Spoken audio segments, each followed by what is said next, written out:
Moi, je voudrais présenter quelques réflexions qui vont se situer à un niveau peut-être certainement plus global que la précédente intervention qu'il y a eu, sur deux points. Comprendre pourquoi finalement la question de l'emploi revient seulement maintenant en haut de l'agenda des politiques publiques et particulièrement des politiques agricoles en Afrique subsaharienne. Et deuxième réflexion, quelle implication cette priorité, cette attention qui est accordée à la question de l'emploi a pour les politiques agricoles, les politiques de développement rural en Afrique subsaharienne, avec un focus plus particulier sur l'Afrique de l'Ouest. Et donc, bon, moi j'interviens en tant que généraliste des politiques agricoles. Je ne connais pas grand-chose aux questions de formation, pas grand-chose aux questions d'emploi, mais je me lance quand même. Alors, concernant la première question, finalement, quand on fait un survol très rapide des politiques agricoles en Afrique depuis l'accession à l'indépendance des pays, bon, on a eu des options assez différentes. On est passé dans les années 60-70 à un mode de coordination fortement marqué par l'État, avec un objectif de construction de la nation, les relations entre les branches.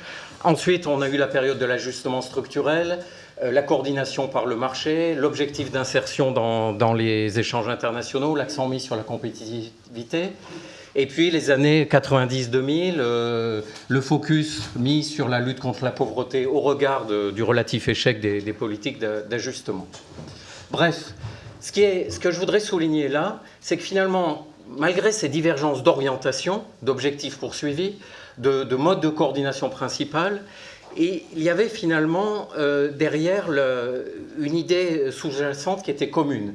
C'était celle-ci, que l'amélioration des performances du secteur agricole en termes de productivité de la terre et du travail, d'augmentation des volumes produits, allait se traduire par une libération progressive de la main-d'œuvre du secteur agricole en faveur d'autres secteurs, l'industrie et les services. Donc finalement, l'idée sous-jacente était qu'on allait retrouver des modèles dits de transition économique qu'on a connus à d'autres périodes et sous d'autres latitudes. Et comme faisait remarquer Agnès, bon, c'est une vision très évolutionniste, très linéaire du développement. Et qu'est-ce qu'on peut constater, ou la prise de conscience qui se fait au cours des années 2000, c'est que finalement ce modèle-là, cette hypothèse-là, ce postulat, n'a pas vraiment fonctionné. Il y a eu croissance de la production, à peu près au rythme de la population, globalement, sur le continent africain. Mais cette croissance de la production s'est faite essentiellement par un accroissement des superficies. C'est trop fort? C'est trop... Qu'est-ce qui ne va pas? Il faut que je sois plus près du micro, d'accord. Et donc, bon, croissance de la production qui ne s'est pas faite par une intensification, mais plutôt par un développement des superficies. Important de souligner parce que aujourd'hui, on rentre, en tout cas dans certaines régions du continent, dans une phase où les réserves de terre ne sont plus là. Hein. Et cette extension de la production par l'accroissement des superficies s'est fait dans un certain nombre de cas sous l'instigation de politiques un peu volontaristes de conquête de nouveaux terroirs. C'est ce qui s'est passé, par exemple, au Burkina ou en Côte d'Ivoire. Deuxième constat, c'est que la création d'emplois, le transfert, le déplacement du centre de gravité de la main-d'œuvre de l'agriculture vers les autres secteurs, c'est pas réellement réalisé. Hein. Agnès vous a dit quelques mots, je crois, là-dessus tout à l'heure. On a des créations d'emplois dans le secteur secondaire et tertiaire qui ne sont pas très nombreuses et qui sont surtout des emplois qu'on pourrait qualifier de peu décents. Et parallèlement, Agnès vous l'a dit aussi, la population agricole et la population rurale, mais donc la population active agricole, continue d'augmenter en valeur absolue. Même si son poids relatif dans la population totale diminue, continue d'augmenter. Donc c'est cet ensemble de constats, un problème sur l'occupation de l'espace, des créations d'emplois dans les autres secteurs qui ne sont pas aussi nombreux que ce qu'on imaginait, une population active agricole, enfin des cohortes de jeunes qui vont arriver, qui vont être demandeurs de travail, y compris dans le secteur agricole, qui a conduit à remettre ces dernières années l'agenda, l'emploi en haut de l'agenda des politiques publiques, des politiques agricoles.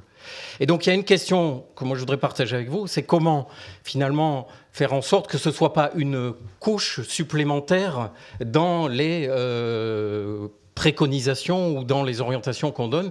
Mais comment avoir des politiques publiques en faveur du développement rural et de l'agriculture qui prennent un triple ou quadruple défi, je vais le recompter avec vous, c'est donc cette question de l'emploi, créer de l'emploi décent pour les enfants d'agriculteurs et d'éleveurs, préserver les ressources naturelles, gestion durable des ressources naturelles et atténuer, pas d'effets négatifs sur le changement climatique, voire dans certains cas s'adapter au changement climatique, et contribuer à produire des biens alimentaires dans un contexte de poursuite de la croissance démographique et donc contribuer à la croissance économique.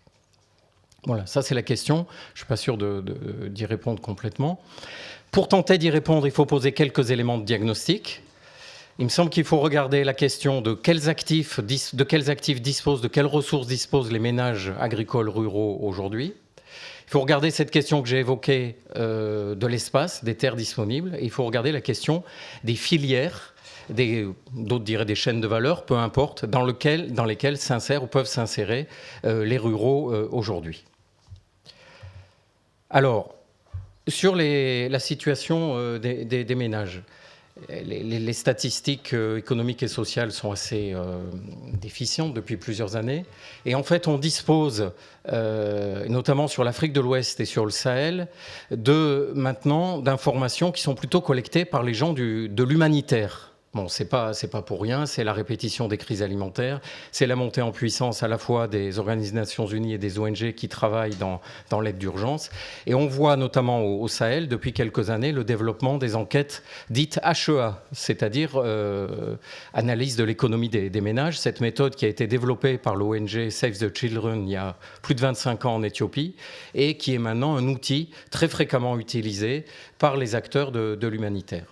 Et là, je m'appuie sur des travaux qui n'ont pas été publiés, mais qui ont été présentés à une rencontre de Oxfam au mois de mars dernier, à la fois par Roger Blin, éminent membre de l'IRAM, et Seydou Bakary, qui est un ancien de la cellule crise alimentaire du Niger, que certains connaissent, et qui ont regardé un peu les résultats de ces fameuses enquêtes HEA. Donc HEA, on fait du zonage sur des zones dites de moyens d'existence à peu près homogènes.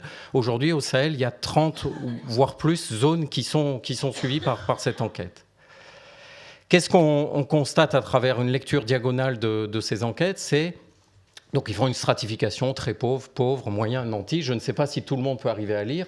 Quand on parle de très pauvre, donc on est dans les zones sahéliennes, enfin, ça couvre les pays sahéliens, Mali, Niger, Burkina, Mauritanie, toute zone agroécologique de ces pays. Donc des très pauvres, c'est en général des ménages qui vont cultiver 1 hectare au maximum, être composés de 7 personnes et qui sont en phase de paupérisation croissante, CF, les conclusions de l'évaluation de la crise alimentaire du Niger en 2005. Représente 30 à 35% des ménages sur lesquels les observations portent. Les ménages pauvres représentent 25 à 30%, donc vous voyez la catégorie pauvre, très pauvre, plus de la moitié. Et donc on est avec des actifs disponibles, des surfaces exploitées inférieures à 1,5 hectare, avec une part de la pluriactivité. Quand on parle de nantis, 10-15%, donc ce sont les exploitations insérées dans les échanges marchands et qui exploitent à peu près 4 hectares. L'autre point que nous font ressortir ces enquêtes, je voudrais insister, c'est alors une différenciation sociale probablement qui s'accentue, des inégalités qui s'accentuent. Là, Bakary Seydou avait fait une petite analyse sur les enquêtes HEA du Niger et il avait calculé que les nantis qui représentent, alors les nantis c'est l'expression utilisée dans le HEA, 15% des ménages possèdent à eux seuls 47% des terres cultivées, 54% du cheptel petit ruminant et 70% du gros cheptel. Et peut-être plus intéressant pour nous, alors c'est ce schéma que je voudrais vous montrer, c'est pour les ménages pauvres et très pauvres, la part du salariat agricole, en fait, et ça c'est une provocation que je vais adresser à ceux qui parlent de l'agriculture familiale de manière trop homogène. Derrière l'agriculture familiale, il y a toute une catégorie qu'on appellerait en Amérique latine de paysans sans terre, mais qui, à mon avis, prend de l'importance ici en Afrique de l'Ouest et en particulier au Sahel, de gens qui ont une petite base productive, 1 hectare pour faire une famille de 7 personnes, vous n'y arrivez pas, et qui donc louent leur force de travail. dans d'autres secteurs, mais aussi beaucoup dans l'agriculture. Et ce schéma qui est pris là sur la zone d'Osso montre les écarts de revenus entre ces 4 catégories de ménages. Bon, si on rentrait dans le détail, on verrait les sources de revenus. Et ce qui serait intéressant d'analyser, c'est de voir que la production propre de ces ménages ne constitue qu'une faible part de leurs sources de revenus. Et je reviens à la diapo suivante. Donc des ménages qui sont insérés au marché, et y compris les plus pauvres, pour vendre leur force de travail, et des ménages qui sont insérés au marché pour s'alimenter. Hein, leur propre production ne représente qu'une faible part des besoins. Ici, cultivateurs, donc on est toujours sur le travail que Bakary avait fait de lecture transversale, culture, production propre, 28%, et pour les agropasteurs, le schéma qui est en bas à droite, 20%. Voilà, donc quand on va raisonner, pourquoi je parle de ça en lien avec l'emploi ? Parce que pouvoir avoir de l'emploi décent, proposer à ses enfants, offrir à ses enfants des conditions d'accès à l'emploi de manière décente, ça veut dire avoir soi-même une base productive, une capacité à investir qui soit suffisante. Et enfin, je signalerai un dernier point, je n'ai pas de données, je n'ai pas mis de schéma là-dessus, c'est la question de la nutrition. Vous savez que le Sahel, aujourd'hui, se caractérise par des situations de malnutrition maternelle et infantile très graves. Et qui dit malnutrition, sous-nutrition pendant la vie embryonnaire, dit impact sur les compétences cognitives, pour le dire un peu, malheureusement, proprement, mais on voit bien ce que ça veut dire. Hein. C'est que les atouts dont on va disposer pour démarrer dans la vie, alors qu'on a eu des insuffisances nutritionnelles pendant la vie embryonnaire ou pendant sa jeune enfance, s'il y a bien une injustice qui est forte, c'est celle-là. Alors, mon deuxième point de diagnostic, c'est la question des territoires. Est-ce qu'il reste des terres disponibles, parce qu'on est fils d'agriculteurs, on doit se partager à plusieurs la petite exploitation. Est-ce qu'il y a possibilité d'aller cultiver ailleurs ? Alors d'un point de vue très macro, ce que nous disent les analyses qui ont été faites notamment par la FAO, analyse sujette à discussion, il y a des travaux notamment de Laurence Roudard très intéressants là-dessus sur comment apprécier les disponibilités en terres cultivables, nous disent en Afrique, sur le continent africain, il y a des réserves de terres. Mais le problème, c'est que 60% des terres estimées disponibles supplémentaires, combien de temps il me reste ? Merci, sont concentrées dans 7 pays. La RDC, la Zambie, le Mozambique, l'Angola, la Tanzanie et la RCA. Donc globalement, plutôt l'Afrique centrale ou une partie de l'Afrique de l'Est, l'Afrique australe. Juste une carte ici, je ne sais pas si elle se voit très bien. Les pays qui apparaissent en orange saumon sont ceux pour lesquels il est considéré qu'au regard de l'augmentation dans les années qui viennent de la population agricole, les terres disponibles, propices à la culture, vont être insuffisantes. Je précise que, notamment pour les pays d'Afrique centrale, ce sont des estimations qui font attention à la préservation des ressources forestières. Hein. On n'est pas dans des optiques où on rase toute la forêt pour pouvoir cultiver. Donc, j'en dis pas beaucoup plus là-dessus, puis il y a des collègues plus compétents que moi là-dessus, mais ça nous renvoie, là c'est une approche très, très macro, mais on sait bien sûr qu'après, au sein d'un pays, selon les terroirs, il va y avoir des possibilités d'accéder à de nouvelles terres, et dans d'autres endroits non, et donc ça va nous poser la question de l'intensification du facteur terre. Dernier élément du diagnostic, les filières dans lesquelles sont insérés ces ménages, est-ce qu'elles peuvent être pourvoyeuses de revenus supplémentaires dans la production agricole elle-même ou dans l'aval ?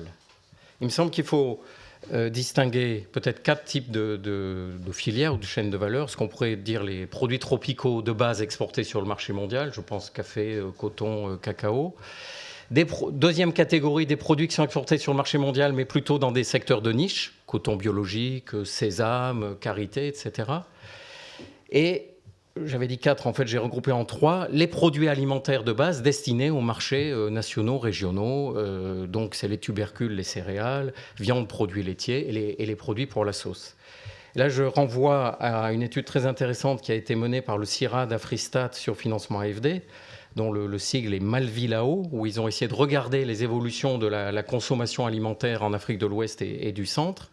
Et ils montrent, avec chiffres à l'appui, que on a les prémices quand même d'un développement d'une demande alimentaire monétarisée émanant des classes moyennes urbaines, et que cette demande peut être un facteur, une opportunité de croissance pour tirer la demande sur les produits et les productions locales du continent. Alors, il y a plusieurs intérêts. C'est que ça permet ce que les économistes appellent un apprentissage de la compétitivité non prise, c'est-à-dire les questions de qualité, de normes, etc., sur l'espace régional, face à une demande qui n'a pas les mêmes exigences que la demande des pays du Nord. Et c'est des gisements d'emplois. Juste un chiffre, dans cette étude, ils ont regardé de près la filière manioc au Cameroun et ils estiment qu'il y a à peu près 12 000 emplois occupés par des femmes liées à la transformation du manioc. Et bon, on a d'autres chiffres. Ceci étant, il faut avoir en tête que le rapport entre les actifs agricoles et les consommateurs, enfin ceux qui produisent de la denrée alimentaire et ceux qui en consomment, c'est encore un ratio où on a beaucoup de producteurs pour peu de consommateurs. Hein. Donc les marchés sur lesquels, même si ces marchés sont en croissance, ils sont encore relativement étroits.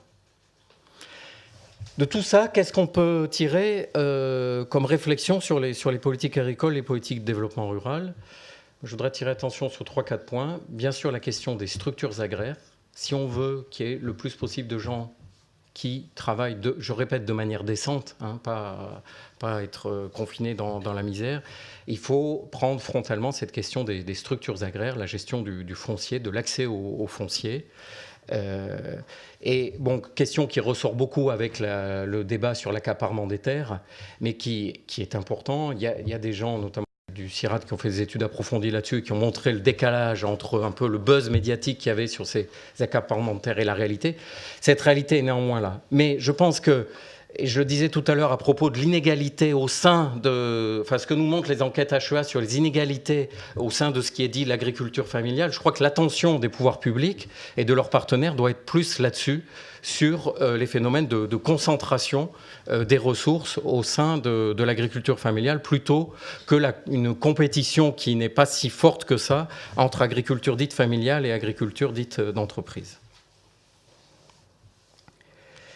Le deuxième point, j'insiste, cette question de structures agraires fondamentale. Deuxième point, c'est la question bien sûr des techniques de production, des technologies. Parce que là aussi, dans les schémas, disons, habituels qui ont surtout prévalu dans les années 60-70, c'était l'augmentation de la productivité du facteur travail à travers la mécanisation. Là aussi, reconduction de modèles connus sous d'autres latitudes. Et on voit bien que les éléments que j'ai présentés rapidement tout à l'heure, que le défi, c'est de pouvoir avoir des techniques de production qui vont employer le maximum de personnes, mais tout en offrant un revenu correct à ces personnes.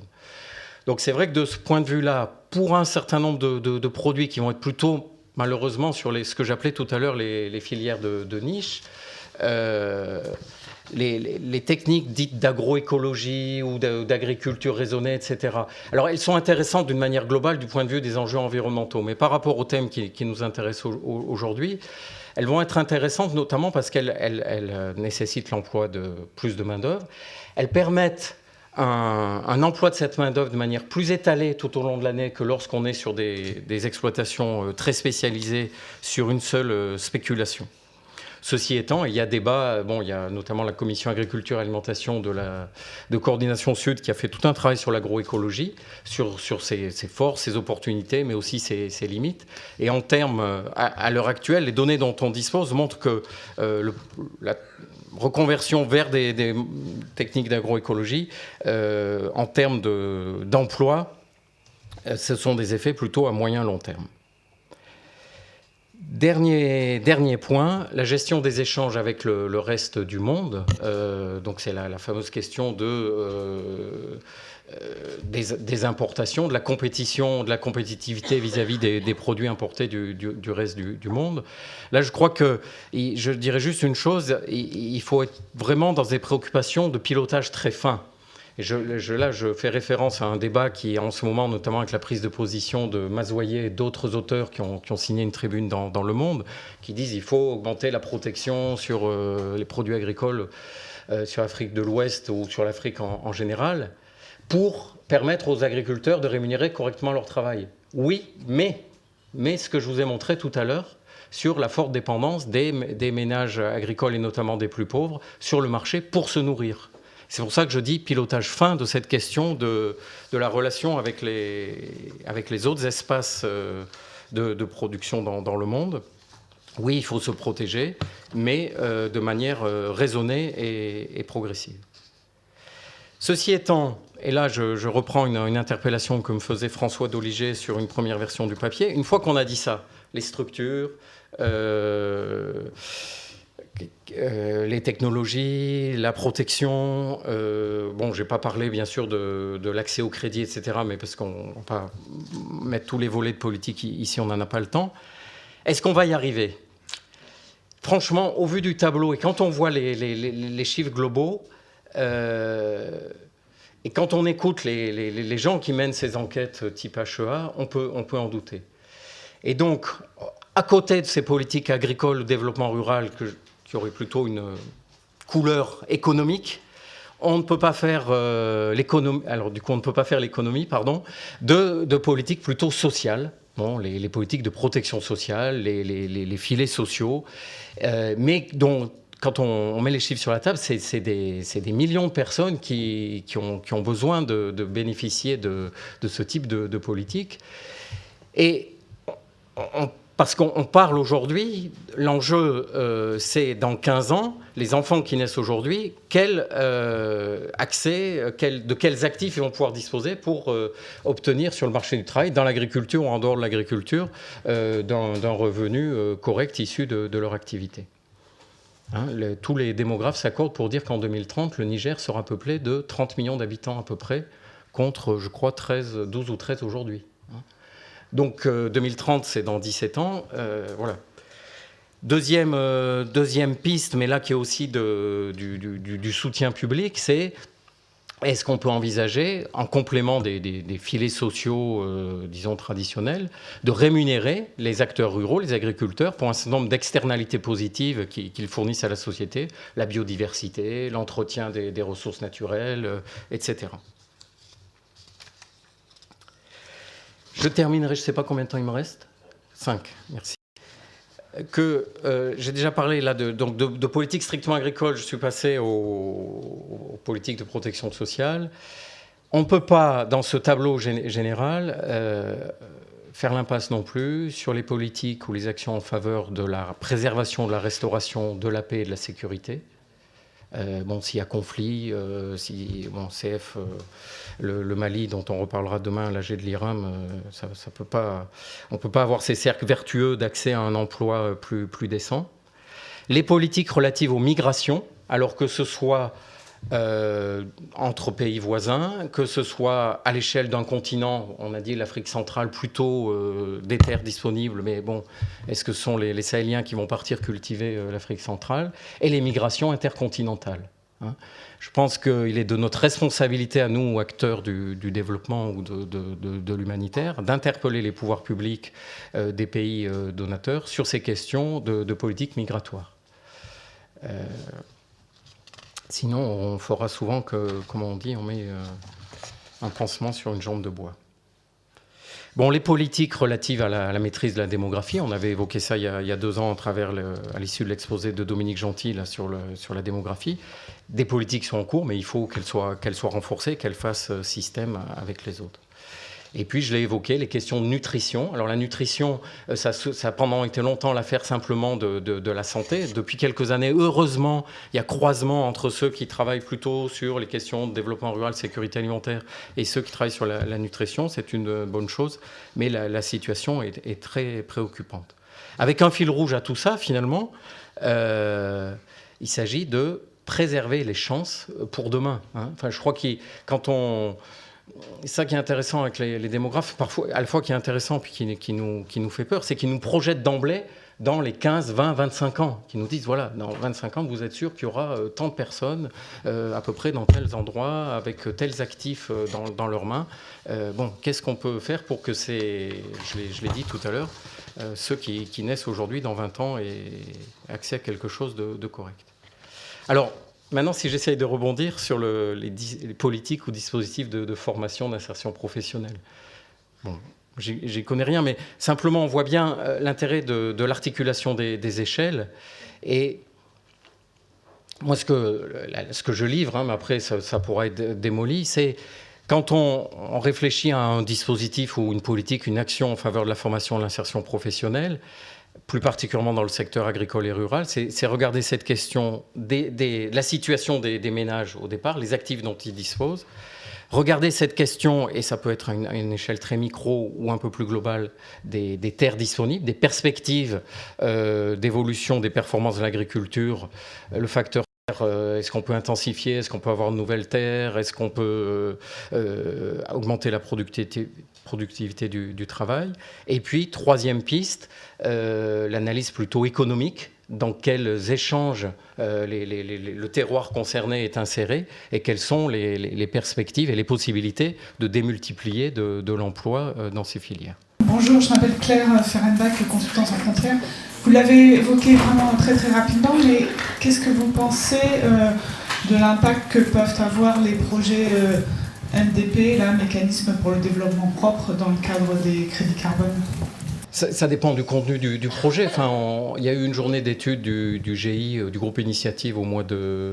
C'était en octobre, sur la finance carbone. Bon, on a vu qu'à travers ces mécanismes-là, alors soit mécanisme développement propre, soit la finance carbone volontaire, il y a vraiment tout et n'importe quoi. Enfin, il y a des choses extrêmement intéressantes en termes de gestion concertée des ressources, de dynamique, de meilleure résilience face à l'aléa climatique, au changement climatique. Puis il y a des choses qui sont comment on dit, greenwashing, c'est ça ? Bon, donc je sais pas. Voilà, je sais pas. Parce que mécanisme de développement propre, c'est disons un tuyau pour financer du développement. Donc il peut. Alors le MDP, mais là il y a là aussi des collègues beaucoup plus compétents que moi dans la salle, ça vise quand même des projets de grande ampleur, la différence de la finance carbone volontaire qui peut permettre des actions plus modestes. Je suis Pierre Blaise Ango du Cameroun. Je voulais ajouter de la complexité à ce qui vient d'être dit, malheureusement.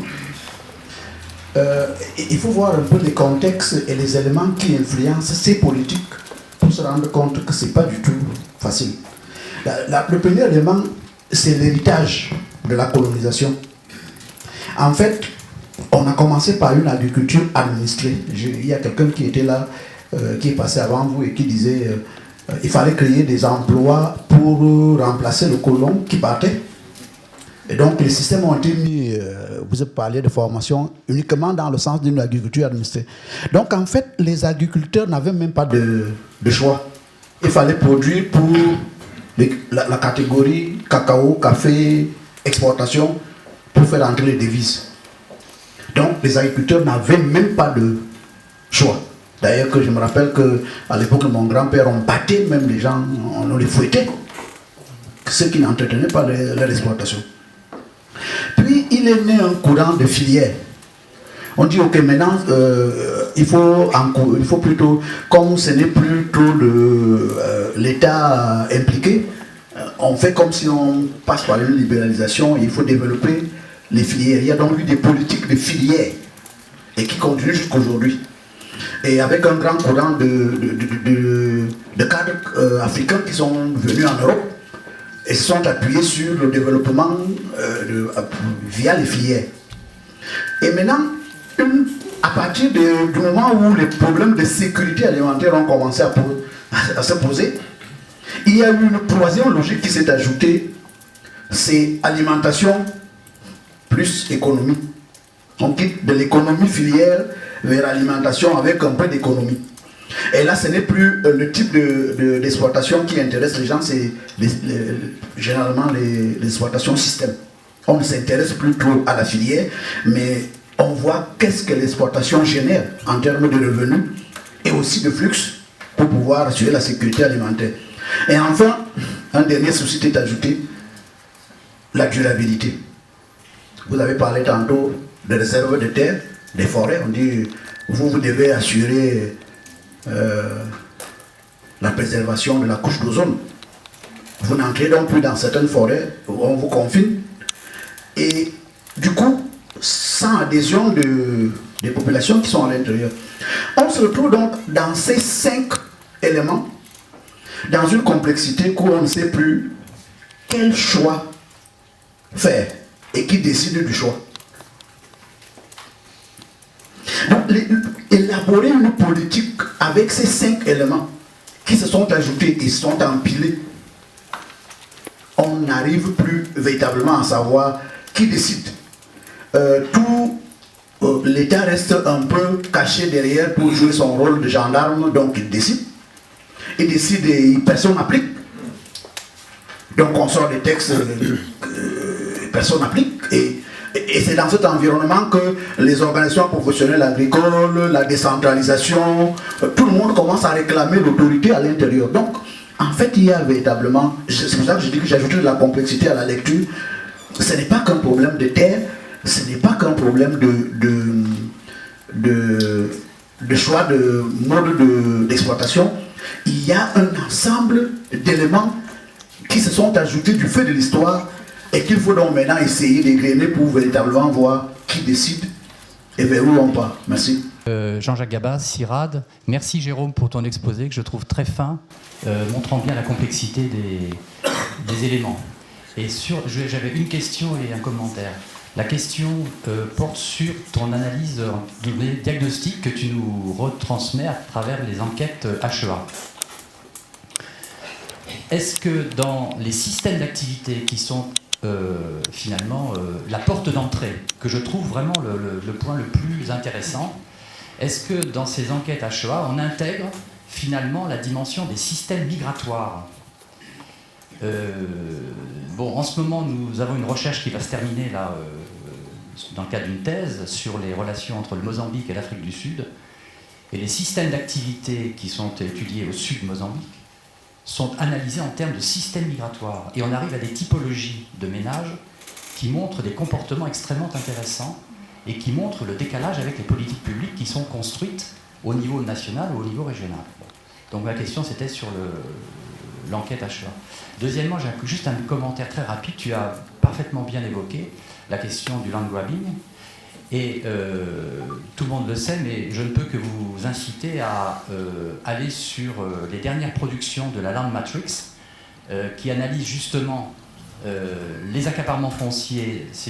Elle a été publiée là, tout début juin.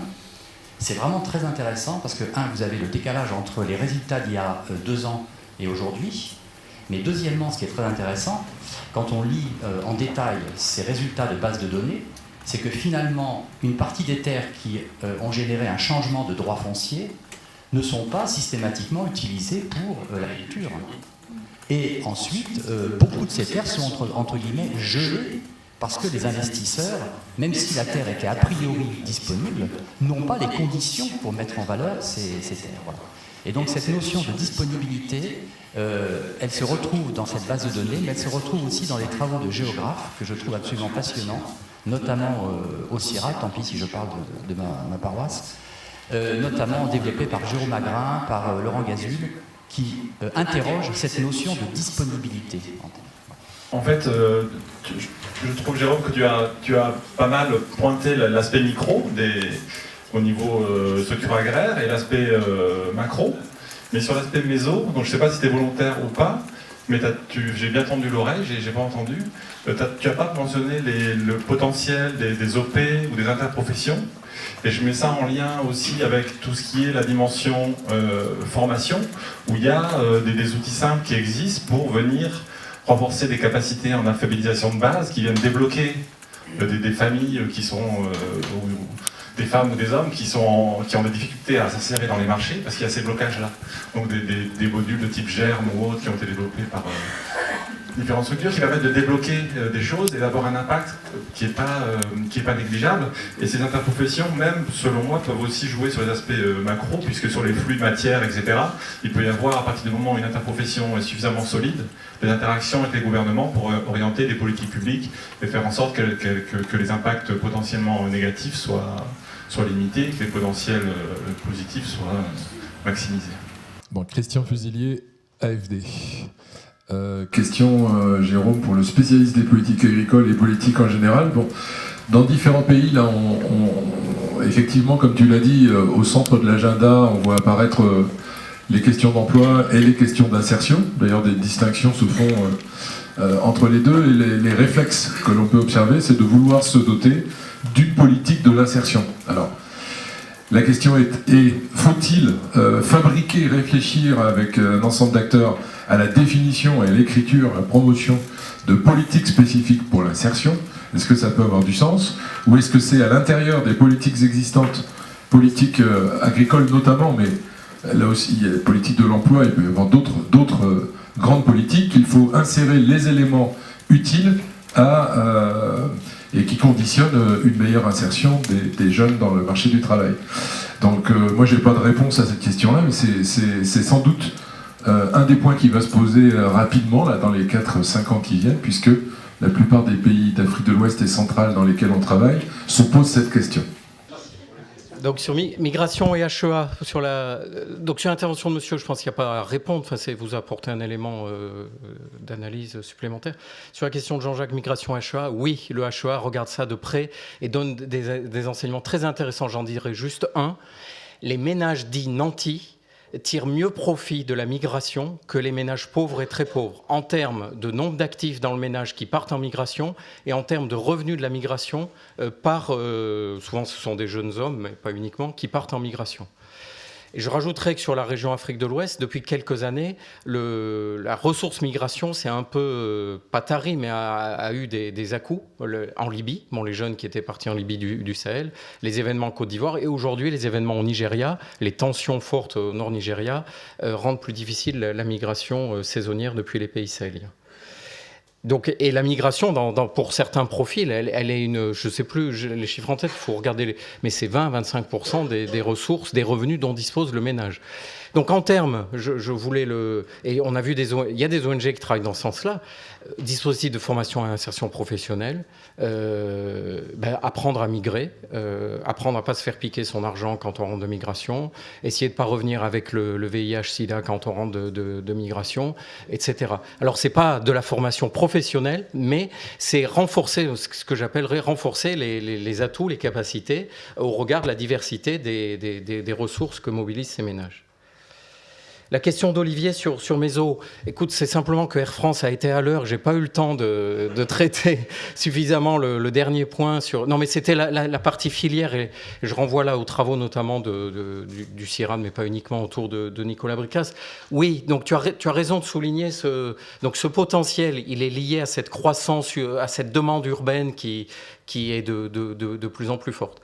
Avec une nuance quand même, c'est au regard du tableau micro que je vous ai présenté, qui sont les exploitants qui vont bénéficier de cette croissance de la demande, de cette meilleure structuration des OP, du renforcement de pouvoir de négociation dans les filières?